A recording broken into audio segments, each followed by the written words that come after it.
Hello and welcome to WTF, where we help you transform food in your kitchen. I'm Janie. I'm Roman. And on this channel, we talk about unique ingredients, techniques, and show you new recipes for your kitchen. And today we are continuing our meal prep series with a make-ahead 16-hour polenta. Now, I love polenta, but I'm wondering, why do we need to make it ahead and what makes that so challenging? One thing about polenta that I've found challenging working in the restaurant is cooking it and hydrating it. So you start cooking it, you're serving however many customers, you want to keep that polenta to be consistent. And so you're cooking it, and that polenta is sucking up liquid continuously, and so you have to keep adding more liquid, whatever you're using, cream, be it milk or water. And I found that using this method to cook the polenta, keeping it hydrated in the bag, not letting any moisture escape, keeps it very hydrated and keeps the fluidity of it and consistent. Yeah, and I really love that because the whole point of us making this series is to make sure that we're showing you how to make food that you can make ahead, but when you reheat it up or take it out of the freezer or whatever, it's going to be as good as when you first made it. So we're only sharing recipes that meet those specific criteria. Exactly. So I want to kind of go through the process. I see that we have our Breville HydroPro Plus right here. So let's talk through what is different about what we're doing today versus the traditional cooking method. Yeah, normally you would cook your polenta in a pot on the stove. You would add cream, milk, stock, whatever it is, and you would bring it up to temperature quickly, and then you would turn that down, and you would keep stirring. You would stir, and as it sucked up whatever liquid you put in the pot, you would then need to add more liquid and add more liquid, and so it would be very difficult to make it consistent. And in the restaurant, it's all about consistency. You want every last dish to be the same, and so doing it that way is kind of difficult because you're on the stove and you're stirring. It makes it very difficult. Doing that at home, no one wants to sit at their stove and just constantly stir and I need to get this perfect. So using this method takes away all that anxiety. It's perfect every time. It's always the same.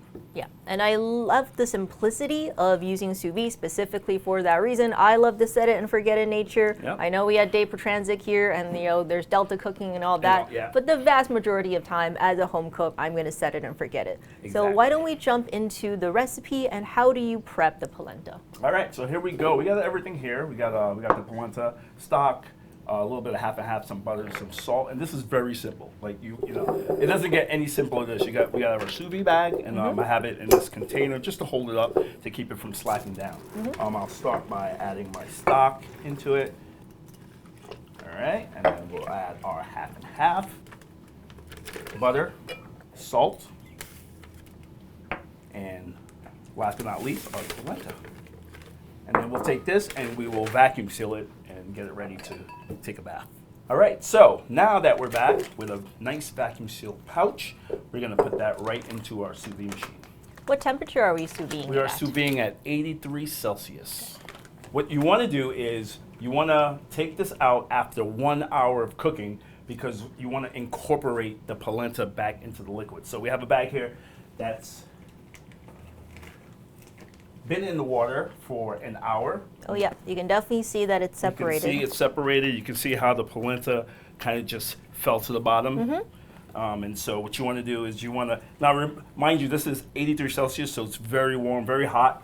And so careful not to burn yourself, but I just get that right on my rag, and then I'll cover it like so, and then I'll just massage it. Okay. And I'll just do that for about a minute, 2 minutes, and then I'll get it right back in the water. Once you've done this, now you're good to go. You can go the rest of the 15 hours and just let it sit in the sous vide bath. Okay.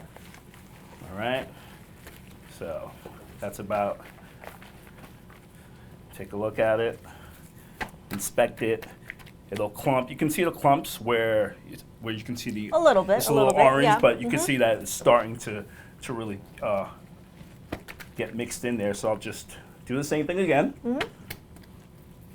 This time so you're looking for just a very uniform consistency. Exactly. You don't want to see these little clumps in here. You can easily see them, like I showed you earlier. And so you just want to make sure that you get all that incorporated.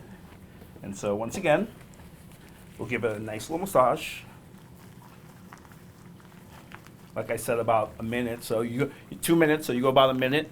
You inspect it, and then you go about another minute. Cool. And then you should be ready to go right back into your bath. All right, let's see what we got here. We'll give it a full inspection. You see that? Oh yeah, much better. Much better. Very uniform. And so we'll get this back into our bath, and it'll take a nice little bath for 15 hours before we're ready to pull it back out. Yeah, but of course we're not going to wait 15 hours before we resume recording, so we have already prepped some. So we're going to just reset the table to show you the next step after the sous vide. All right, we're just about ready to finish off our 16-hour sous vide polenta and show you how to turn them into great individual portions for make-ahead meals.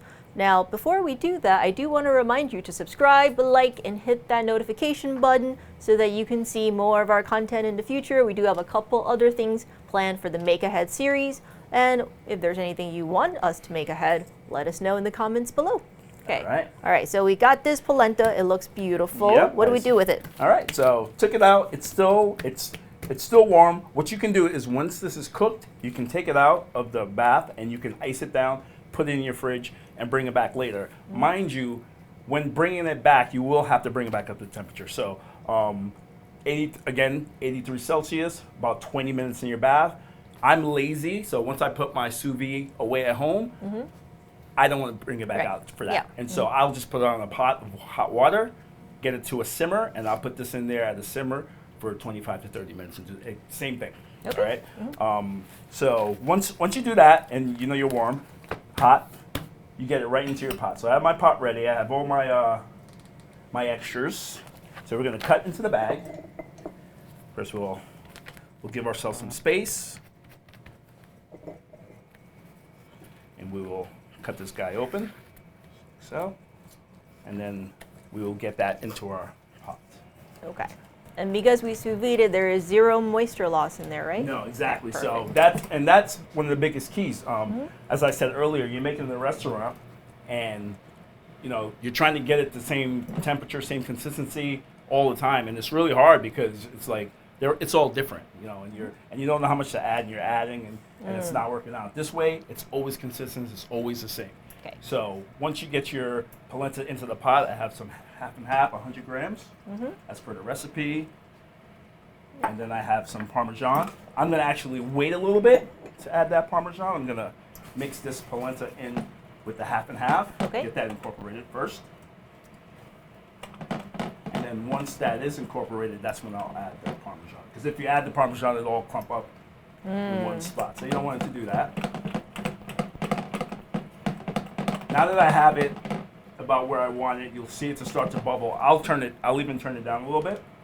Because now you just want it to simmer. You don't want it, because another thing is you don't want to get any of this stuff all over you. This stuff starts popping, and you know it's like lava, and you don't want that. So I'll turn it down to a really low simmer. And once that's incorporated, I'll add the Parmesan. We'll mix that up. Now you can add salt, more salt if you want, but we did add salt to the bag when we cooked it. And for me, I'm an over salt guy, but I think that was sufficient enough salt, and like I said, it's in the bag, it's consistent, and it's always going to taste exactly the same. Great. And it's always going to have the same fluidity. All right. So now I got that melted, I'm going to turn this down even more, and then I'm going to add chives. Oh, that's because you're fancy. Yeah. So just a little bit. Just a little bit. All right. So we're going to get that mixed up now. That looks beautiful. That looks good. And we have our mason jars all set up and ready to go. Got it. All right, so we'll turn that off. All right, and then we'll get our jar, and we'll get some of this beautiful looking polenta into this jar. That is gorgeous. All right, that's about enough for me, I think.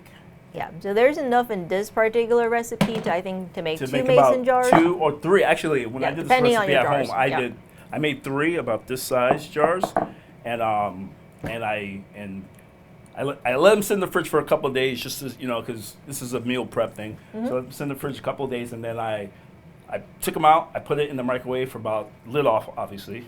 You don't want to blow up your microwave, and cooked it for about 2 minutes, 20 seconds, and then when it came out, I added my accoutrements and whatnot to it, and it was perfect. It was Okay. perfect every time. So that's also one of the things we want to look for, which is when you take it back out, we want it to be as good. Let's see. So, of course, we can enjoy it as is, which I'm about to do, but we purposefully left some room out of the top of the jar because we're like, hey, you have your base polenta, Right.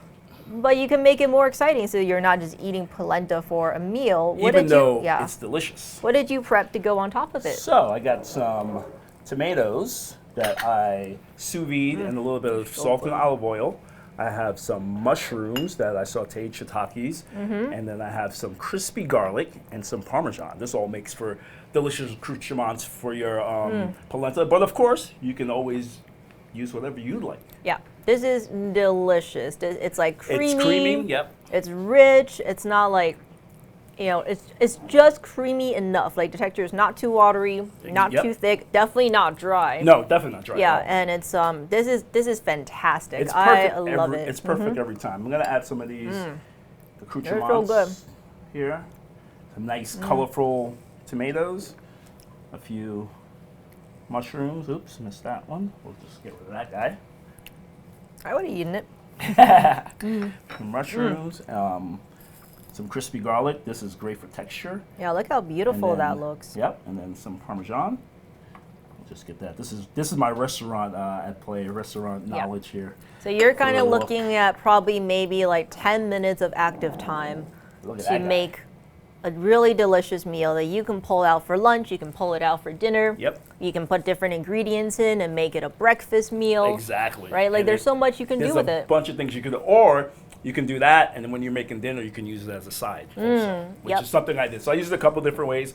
I did it for breakfast one morning. I felt like it was a little too much for breakfast. I'm not a big breakfast person, so a lot of polenta for me is too much. Yeah, but a for smaller jar. But for lunch, perfect. And then as a side, it went so great with my roasted chicken. Yeah. So you can get this recipe in the links in the description below. Think about how you would make it your own. Let us know in the comments. And until next week, from here in a Modernist Pantry Test Kitchen, I'm Janie. I'm Roman.